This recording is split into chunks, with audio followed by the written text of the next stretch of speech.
आज दिल्ली एनसीआर का जो प्रदूषण का स्तर है उसको लेकर के कल माननीय सुप्रीम कोर्ट ने एयर क्वालिटी मॉनिटरिंग कमीशन को ये निर्देश दिया था कि वो ज्वाइंट मीटिंग करें। तो आज पंजाब, हरियाणा, उत्तर प्रदेश, राजस्थान और दिल्ली के अधिकारियों के साथ मीटिंग हुई है। उस मीटिंग में दिल्ली की तरफ से हम लोगों ने प्रस्ताव रखा है कि दिल्ली के अंदर दिल्ली एनसीआर सभी जगह वर्क फ्रॉम होम को लागू किया जाए। दिल्ली के अंदर जो कंस्ट्रक्शन वर्क है उसे बंद किया जाए और साथ साथ उसे एनसीआर में भी लागू किया जाए। दिल्ली के अंदर इंडस्ट्री जो हैं उनको भी बंद करने का प्रस्ताव रखा गया है, जिससे कि प्रदूषण के स्तर को एक साथ दिल्ली एनसीआर के अंदर कंट्रोल किया जा सके। और भी अलग अलग राज्यों ने अपनी बात रखी है, जिसका डिटेल मिनट्स ऑफ मीटिंग का हम इंतज़ार कर रहे हैं कि एक एयर क्वालिटी मॉनिटरिंग कमेटी की तरफ से वो निर्णय जो है वो फाइनल आए, जिसके आधार पर फिर हम आगे के कार्रवाई की तैयारी शुरू करेंगे। और हमें उम्मीद है कि इस ज्वाइंट बैठक से एक ज्वाइंट एक्शन प्लान निकल करके आएगा जो सभी राज्य मिल करके इसे लागू करेंगे, जिससे इस प्रदूषण के स्तर को कम किया जा सके।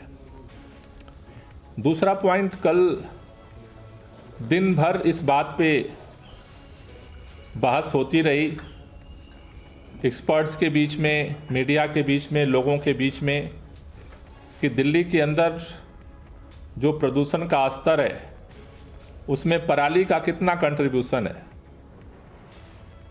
मैं माननीय केंद्रीय पर्यावरण मंत्री जी से निवेदन करना चाहता हूं कि कल जो केंद्र सरकार की तरफ से सुप्रीम कोर्ट में एफिडेविट दाखिल किया गया, उस एफिडेविट में, एक ही एफिडेविट में दो तथ्य प्रस्तुत किए गए। एक तथ्य कह रहा है कि दिल्ली के अंदर जो प्रदूषण एनसीआर में है उसमें 4% पराली का कंट्रीब्यूशन है।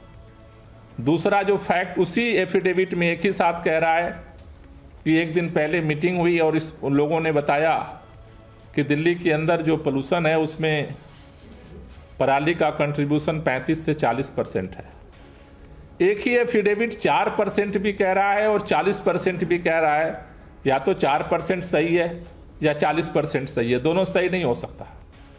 इसलिए माननीय पर्यावरण मंत्री जी से मेरा निवेदन है कि एक बार जो भी फैक्ट्स है, जो भी रिपोर्ट्स हैं, जो भी अब तक के रिसर्च हैं, डाटा है, उसके आधार पर एक बार सार्वजनिक तौर पर इसे स्पष्ट करने की ज़रूरत है।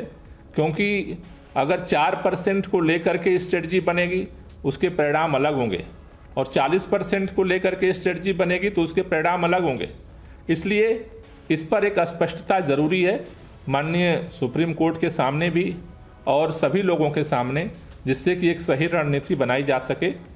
जहाँ तक मैंने स्टडी करने की कल कोशिश की, ये केंद्र सरकार की जो संस्था है सफ़र ने जो डेटा पब्लिक किया है, ओपन जो जारी किया है डेली, ये जो आंकड़ा है ये 4 नवंबर से लेकर के 14 नवंबर तक का है।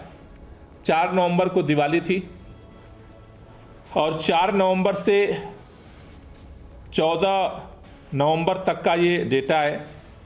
सफ़र का जो एनालिसिस कहती है कि 4 नवंबर को फायर कंट्रीब्यूशन 25% था, 5 नवंबर को 36% था, 6 नवंबर को 41% था, 7 नवंबर को 48% था, 8 नवंबर को 30% था, 9 नवंबर को 27% था, 10 नवंबर को 27% था, 11 नवंबर को 26% था, 12 नवंबर को 35% था, 13 नवंबर को 31% था, 14 नवंबर को 12% था।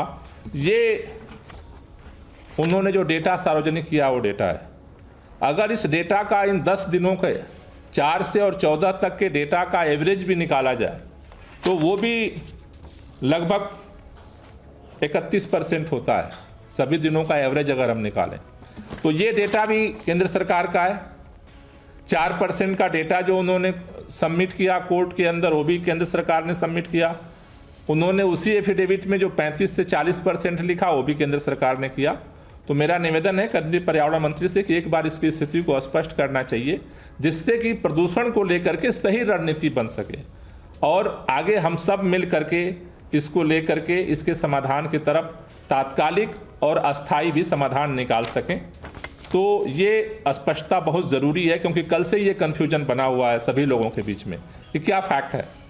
दूसरी चीज़, दिल्ली के अंदर हम लोगों ने व्हीकल पोल्यूशन को कंट्रोल करने के लिए 18 अक्टूबर से 18 नवंबर तक रेड लाइट ऑन गाड़ी ऑफ कैंपेन हमने चलाने का निर्णय लिया था।